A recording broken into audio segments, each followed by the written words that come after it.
श्री सीतारामचंद्राभ्या नमः। बालकांड रहस्य श्रीराम जन्म की भविष्यवाणी साग 18 श्लोक 1 से 12 वाल्मीकि रामायण। सत्यम शिवम सुंदरम श्रीराम। श्रीमद् वाल्मीकि रामायण। श्री सहित दिनकर बंस भूषण काम बहु छवि सोहई।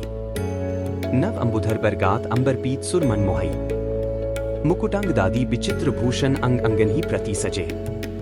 अंभोज नयन विशाल उर्भुज धन्य नर निर्घंती जे। नमस्कार साथियों, स्वागत है आपका एक और पवित्र यात्रा में, जहां हम श्रीमद् वाल्मीकि रामायण के मूल श्लोकों का गूढ़ अर्थ समझते हैं। पिछले एपिसोड में हमने देखा कि कैसे ऋषियों ने अपने कष्टों से परेशान होकर देवताओं से मदद मांगी और देवताओं ने ब्रह्मा जी के नेतृत्व में भगवान विष्णु से श्रीराम के रूप में अवतार लेने की विनती की। आज के श्लोकों में हम देखते हैं कि भगवान विष्णु सभी देवताओं को आश्वासन देते हैं कि वे जल्द ही राक्षसराज रावण का अंत करेंगे। वे दशरथ के 4 पुत्रों के रूप में अवतार लेने के लिए सहमत होते हैं। ये श्लोक यह भी बताते हैं कि कैसे ब्रह्मांडीय योजना के अंतर्गत देवताओं ने पृथ्वी पर अपनी शक्तियों को प्रकट किया ताकि श्रीराम के कार्यों में सहायक बन सके। यह अध्याय हमें सिखाता है कि जब भी संकट बड़ा हो, समाधान भी ईश्वर के पास निश्चित रूप से आता है, बस हमें श्रद्धा और धैर्य रखना होता है। अष्टादश सर्गः। राजाओं तथा ऋष्य श्रृंग को विदा करके राजा दशरथ का रानियों सहित पुरी में आगमन, श्रीराम, भरत, लक्ष्मण तथा शत्रुघ्न के जन्म, संस्कार, शील स्वभाव एवं सद्गुण, राजा के दरबार में विश्वामित्र का आगमन और उनका सत्कार। निर्वृत्ते तु क्रतो तस्मिन् हैमेधे महात्मना प्रतिगृह्याम्रा भागान प्रतिजगमुर्यथाक्तमेक।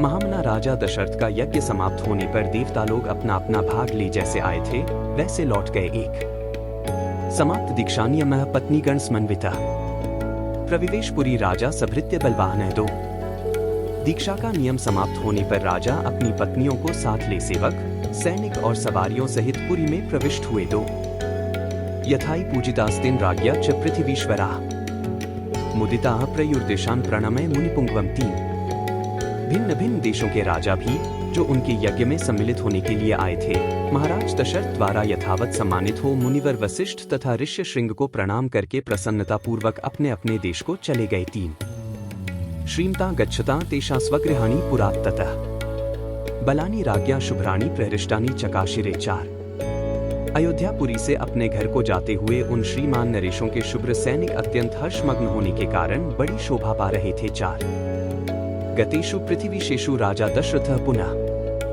प्रविवेशपुरी श्रीमान पुरस्कृत्य द्विजोत्तमान। 5 उन राजाओं के विदा हो जाने पर श्रीमान महाराज दशरथ ने श्रेष्ठ ब्राह्मणों को आगे करके अपनी पुरी में प्रवेश किया। 5 शांत्या प्रयो सार्धं ऋष्य श्रृंगः सुपूजितः अनुगमे मानो राज्ञा च सानुयात्रेण धीमता। 6 राजा द्वारा अत्यंत सम्मानित हो ऋष्य श्रृंग मुनि भी शांता के साथ अपने स्थान को चले गए।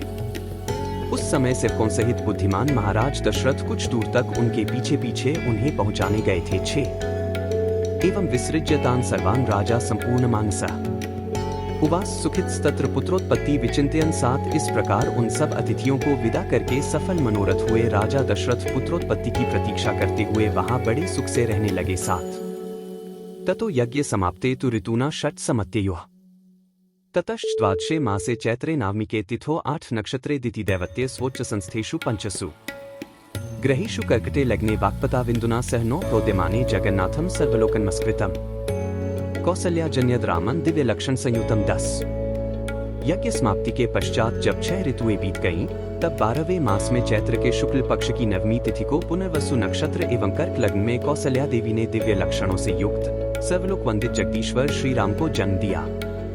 उस समय सूर्य, मंगल, शनि, गुरु और शुक्र 5 ग्रह अपने अपने उच्च स्थान में विद्यमान थे तथा लग्न में चंद्रमा के साथ बृहस्पति विराजमान थे।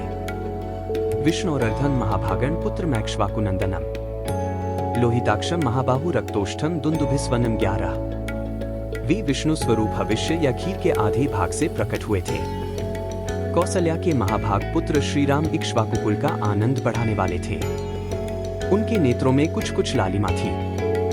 उनके ओठ लाल, भुजाएं बड़ी बड़ी और स्वर दुंदुभि के शब्द के समान गंभीर था। 11 कौसल्या शुशुभे तेन पुत्रेणामित्येत्सा यथा वरेण देवानां दितिर्वज्रपाणिना। 12 उस अमित तेजस्वी पुत्र से महारानी कौशल्या की बड़ी शोभा हुई, ठीक उसी तरह जैसे सुरश्रेष्ठ वज्रपाणी इंद्र से देव माता अदिति सुशोभित हुई थी। 12 कल हम जानेंगे कि कैसे भगवान के अवतरण की प्रक्रिया आरंभ होती है।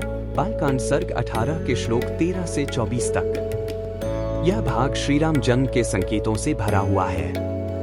अगर आपको यह वीडियो अच्छा लगा हो तो लाइक, शेयर और कमेंट जरूर करें। आपकी राय हमारे लिए महत्वपूर्ण है। बार बार बर मागो हर्षी देहो श्रीरंग, पद सरोज अनपाइनी भक्ति सदा सत्संग। कथा विसर्जन होत है, सुनो वीर हनुमान। जो जन जंग से आए हैं सो तंग कर ही बयान। बोलो सियावर रामचंद्र जी की जय, राम भक्त हनुमान जी की जय, उमापति महादेव जी की जय। मंगल भवन अमंगलहारी, द्रवहु सुत सरथ अजिर बिहारी। दीन दयाल बिरिदु संभारी, हरहु नाथ मम संकट भारी। जय सिया राम, जय जय सिया राम।